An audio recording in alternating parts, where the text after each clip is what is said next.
इससे निजता के अधिकार का उल्लंघन हो जाएगा। हाँ? बिस्मिल्लाहिर्रहमानिर्रहीम। जय हिंद, वंदे मातरम, भारत माता की जय। पूजा जी, विषय तो बहुत गंभीर है, लेकिन हंस के टालना समाधान नहीं हो सकता। कौन हंस के टाल रहा है? अभी देखा मैंने किस तरह की बातें हो रही हैं। क्या गलत लगा उसमें?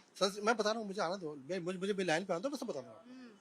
जब एक पूजा जी एक बेटी पैदा होती है तो परिवार में एक खुशी पैदा होती है। वो ये सोचता है कि अब एक परिवार को आगे बढ़ाने वाली एक बेटी आ गई है। जब बेटा पैदा होता है तो वो घर का बुढ़ापे का सहारा बनकर, ऐसी हमारी विचारधारा है, ऐसी हमारी धारणा है।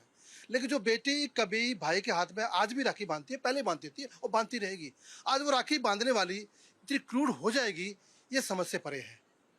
उसका एक रीजन हो सकता है, गुरुकुल बंद कर दिए हमने। जो हमारी परंपरा थी संस्कृति की, वो लुप्त हो गई है। हमारे परिवार शिक्षित हो गए हैं, विज्ञान की उगते बहुत बढ़ते जा रहे हैं, बढ़ना चाहिए, वो रुकावट नहीं है। लेकिन अब जमीन छोड़ दी है, संस्कृति संस्कार छोड़ दिए, गुरुकुल छोड़ दिए, और पैसे की चमक दबंग में मेरा बंगला कितना अच्छा हो, मेरी गाड़ी कितनी अच्छी हो, मैं कितना पैसा कमाऊं, बच्चे कहाँ जा रहे हैं नहीं पता, एक कमरे में बच्चा बैठा हुआ है, क्या देख रहा है नहीं पता। और सबसे बड़ा दुश्मन ये है जो हमारे हाथ में आ गया है।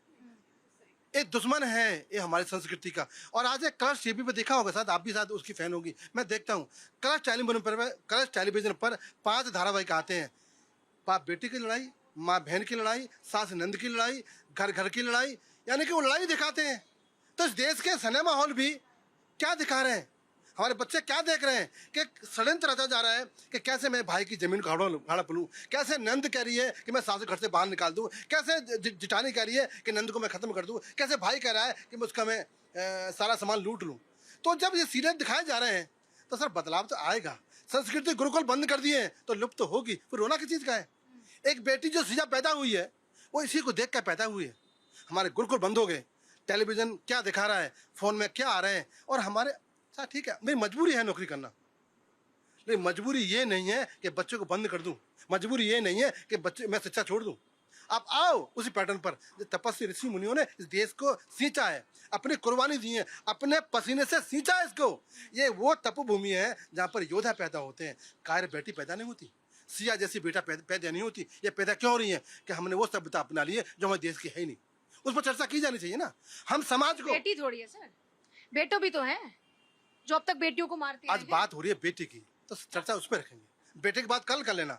आज हम समाज को भी जिम्मेदारी है कि अगर किसी बेटी को भी देखा जा रहा है, आज खुलेआम देखो क्या हो रहा है, खुलेआम देखो, खुलेआम देखो क्या हो रहा है।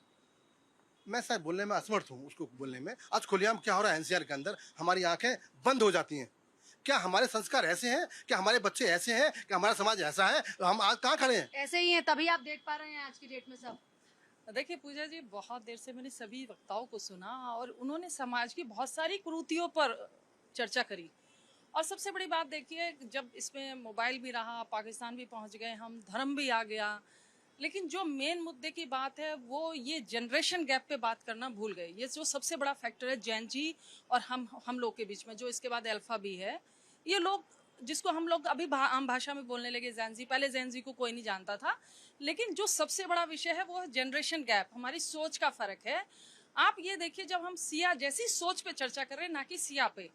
अब ये आपने एक बार शब्द यूज करा कि लड़के भी, तो पहले ये होता था कि हमारे समाज में महिलाओं को बहुत बुरे तरीके से, चाहे वो ग्रामीण परिवेश हो चाहे शहरीकरण हो, महिलाओं का दोहन होता था, उन पे अत्याचार हर तरह के होते थे, लेकिन वो खुलकर नहीं बोल पाती थी, ना आवाज उठाती। आज के समय में सोशल मीडिया और मोबाइल इतना स्ट्रांग हो गया है कि जो अपराध हो रहे हैं वो हम लोग सीखते हैं। अब जैसे सिया ने सीखा, एक केस में अगर सरकार कड़े कदम उठा के उस केस को आइडल बना के अपना एक नजीर की तरह पेश करती तो दूसरा केस नहीं होता। जहां तक मैंने इस केस को पढ़ा, सिया ने जो सोनम कांड को पूरा स्टडी करके उसको फॉलो अप किया। और ये सबसे बड़ा चीज है, देखो हर चीज के प्लस माइनस होते हैं, दुर्भाग्य भी है और उसका सौभाग्य भी है। जैसे मोबाइल की बात हो रही है, हम कितना भी बहस कर लें, लेकिन हम टेक्नोलॉजी से हम आगे ही बढ़ेंगे, हम पीछे कभी नहीं जाएंगे। चाहे वो हमारा किसी भी चीज में हो, नवीनीकरण किसी भी तरह को, हर चीज के दुरुपयोग है तो फायदे भी हैं। अब ये हमारे विचारों पर और हमारी सोच पर ग्रहण होता है कि हम उसमें से क्या उठा रहे हैं। मक्खन उठा रहे हैं अगर हमने दूध फेंटा, दही फेंटी, या हम उसमें से छाछ पी रहे हैं और उसके दोनों के हमारे को फायदे भी पता होने चाहिए। सबसे बड़ी बात, ना तो इसमें धर्म कहीं आता है, इसमें समस्या ये आती है जिस परिवेश पे हम बात कर रहे हैं। जो देखिए आजकल मिडिल क्लास वाला थोड़ा बहुत अगर संभाल लेता है अपने बच्चे, वो संभाल लेता है, और जो छोटे घरों में रहते हैं उनको अपने बच्चों की हरकतें सब पता होती हैं। लेकिन जहाँ जहाँ घरों के दायरे बढ़ते जा रहे हैं और जहाँ जहाँ प्राइवेसी उन्मुक्त होती जा रही है, आज बच्चे की बात क्यों करती है मेट्रो शहरों में, तो वाइफ से उस पर क्यों नहीं बात करते आप? बड़े बड़े बिजनेसमैन हैं, बड़े बड़ी सारी ऐसी एक्टिविटीज हैं जिन पे हम आए दिनों चर्चा करते हैं। शहरों में ऐसा मत बोलिए, शहरों में, ग्रामीणों में पहले मैं बोलना नहीं चाहती, बहुत सारे गांव खेतों में हम वो भी बात करते थे, खेत खलियान में क्या होता है। तो देखिए ये संस्कारों का बात है, ये चाहे वो ग्रामीण परिवेश पे बात करें, चाहे हम शहरीकरण पे बात करें, बच्चों की सोच पे बात करनी चाहिए। आप देखिए सिया के केस में 20 साल की बच्ची को अगर आप किसी के साथ बंधन में बात रहे हो, वो इतना इनमेच्योर माइंड बच्ची, शादी 20 साल 18 के, ठीक है मान लिया वाली होगी, शादी 20 साल में उसने अध कचरा दिमाग से क्या ग्रहण किया सोनम से और क्या करा। तो समाज के लिए एग्जाम्पल है कि आप अपनी सोच से उठिए। आप अगर उसके बाद भी अगर आप, जब हम बच्चे का वैवाहिक संबंध ढूंढते हैं तो हम अपना स्टेटस बराबर का ढूंढते हैं।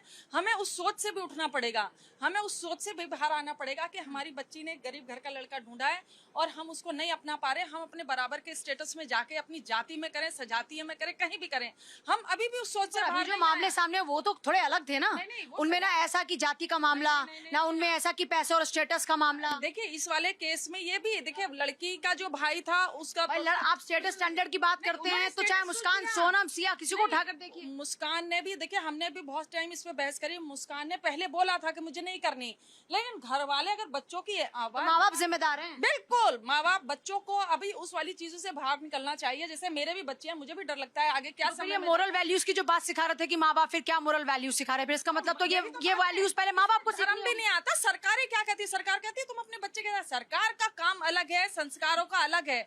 सरकार संस्कार घोट के आपके अंदर नहीं डाल सकती, वो काम माँ बाप का और परिवार का होता है।